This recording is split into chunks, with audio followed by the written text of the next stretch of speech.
Él pasó de piquetero a algo que tiene que ver. Escucha muy bien el programa. Vamos a la primera nota.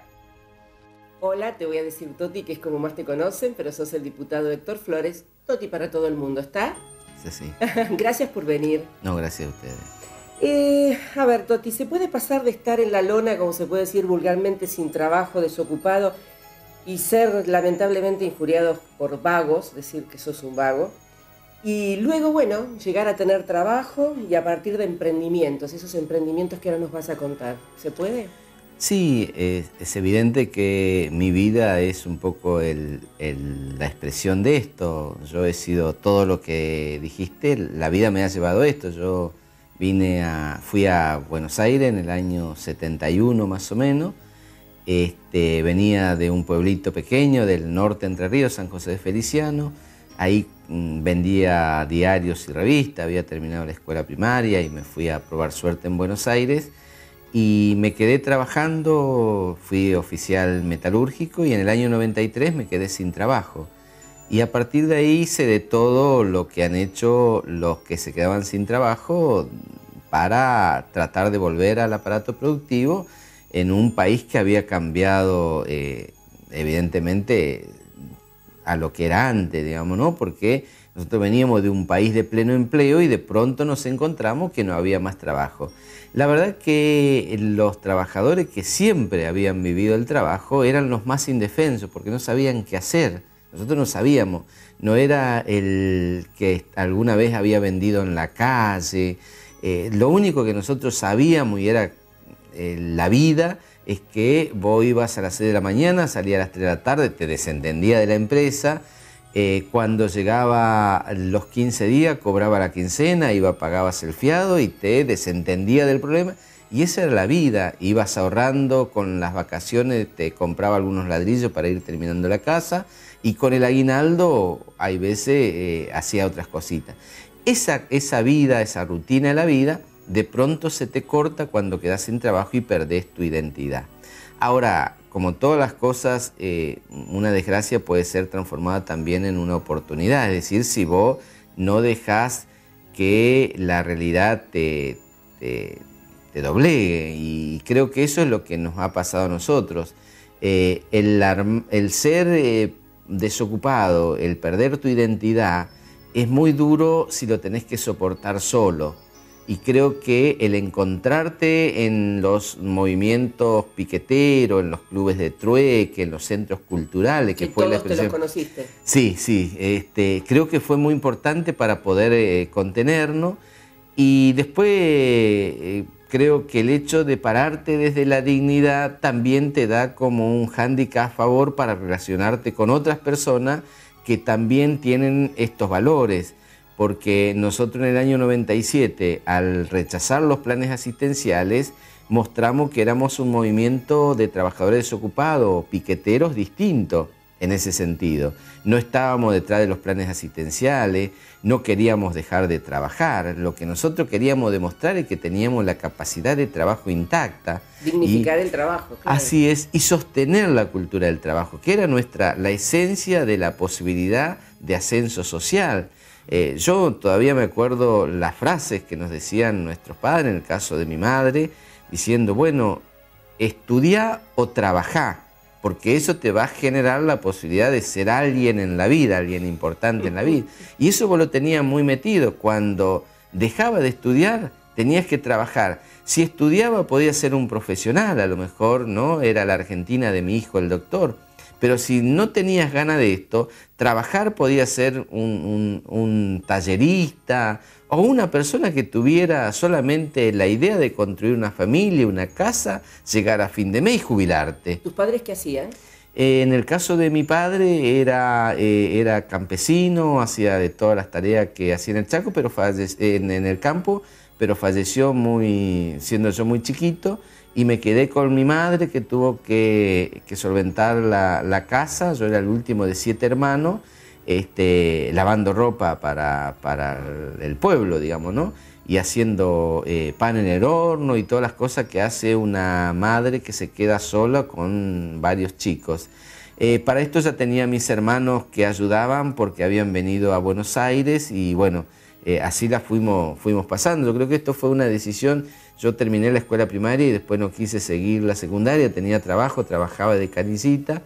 Y la verdad que me vine a Buenos Aires un poco seducido por lo que es Buenos Aires. Las luces de Buenos Aires. Sí, ni siquiera buscando trabajo, porque algunas veces se viene buscando trabajo. No, es la ciudad tira. Y yo les digo ahora cuando voy al interior, no se crean todo lo que decimos los que venimos de Buenos Aires, porque yo me acordaba que mis hermanos me decían la importancia que tenía la televisión en esa época, que en Feliciano para tener un aparato tenía que poner una antena de 50 metros, por si no nos llegaba las señales. La heladera eléctrica, qué sé yo vivía en una casa que no tenía piso, tenía piso de tierra. Entonces todo lo que te posibilitaba el estar en Buenos Aires era interesante, te seducía. El tema es que no te contaban toda la verdad, porque mis hermanos, teniendo todo esto, vivían en una villa.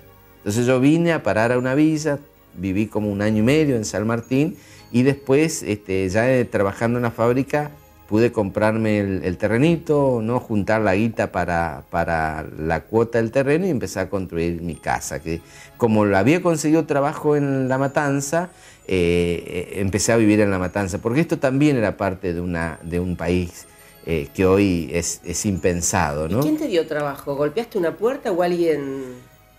No, acá vos agarrabas el diario, era la época en que salía, agarrabas el diario y salía a buscar trabajo, te anotaba y empezaba. Yo fui de haber barrido el taller, aprendí el oficio de metalúrgico y llegué a ser oficial tornero, que para mí era importante, ¿no? Con los valores que habías tenido de tu madre. Así es. Nunca nosotros pensamos que podíamos hacer algo sin trabajar, digamos, no todo era de un esfuerzo, pero no el esfuerzo heroico, sino que era una cuestión normal y que era un valor, el valor del trabajo. Y era época en donde esto se valoraba mucho, aún en las villas, la gente que no tenía posibilidad de conseguir un buen trabajo, valoraba mucho al que trabajaba, porque de alguna manera decía a sus hijos, bueno, tenés que ser como fulano, que tiene un buen trabajo, mirá qué suerte tuvo, consiguió trabajo en una fábrica, porque era la posibilidad del ascenso, es decir, se va a ir en cuanto tenga un sueldo fijo, y así se iba educando, cuestión que hoy ha desaparecido porque hoy el referente de los barrios más pobres son los que tienen dinero, el que tiene un cochecito, y no importa si eso el dinero lo saca del tráfico de droga, de estar, tener un amigo en la política o afanar, ¿no? Esas cosas en esa época no estaban instaladas en el país. Hoy los piqueteros, no sé, pero por lo que dan las imágenes en televisión no son exactamente lo que vos pregonás, ¿no? No, creo que se fue desvirtuando el movimiento cuando la gran desocupación, los que nos juntábamos para salir a reclamar, reclamábamos trabajo y de verdad reclamábamos trabajo. Fue política de Estado que nos dieron subsidio, ¿eh? Nadie quería, en principio, los subsidios no lo quería la gente. Había más subsidio que personas que estaban dispuestos a tomarla, eso yo lo cuento siempre. Es una limosna, claro, es una ayuda momentánea. Sí, no, por eso nosotros veníamos de una historia de rechazar. Por supuesto que sostenerlo después fue difícil, pero la historia de nuestro era que nosotros teníamos como una costumbre a vivir de nuestro trabajo.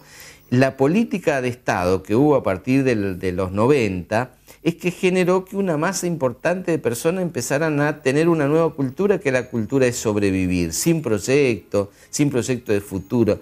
Pero eso no lo creó la gente. Yo hoy en un reportaje ahí en una radio le decía, había gobernadores de algunas provincias, intendentes de algunos pueblos, que incentivaban a los grupos piqueteros a salir a cortar la ruta y a hacer pueblada en contra de ellos mismos, aparentemente, con el compromiso de darle planes sociales. Ellos conseguían los planes sociales, pero también conseguían adelanto del Tesoro Nacional de millones que iban a ordenar las cuentas de una administración fraudulenta. Claro. Esa es la realidad que muchos no cuentan, digamos, ¿no?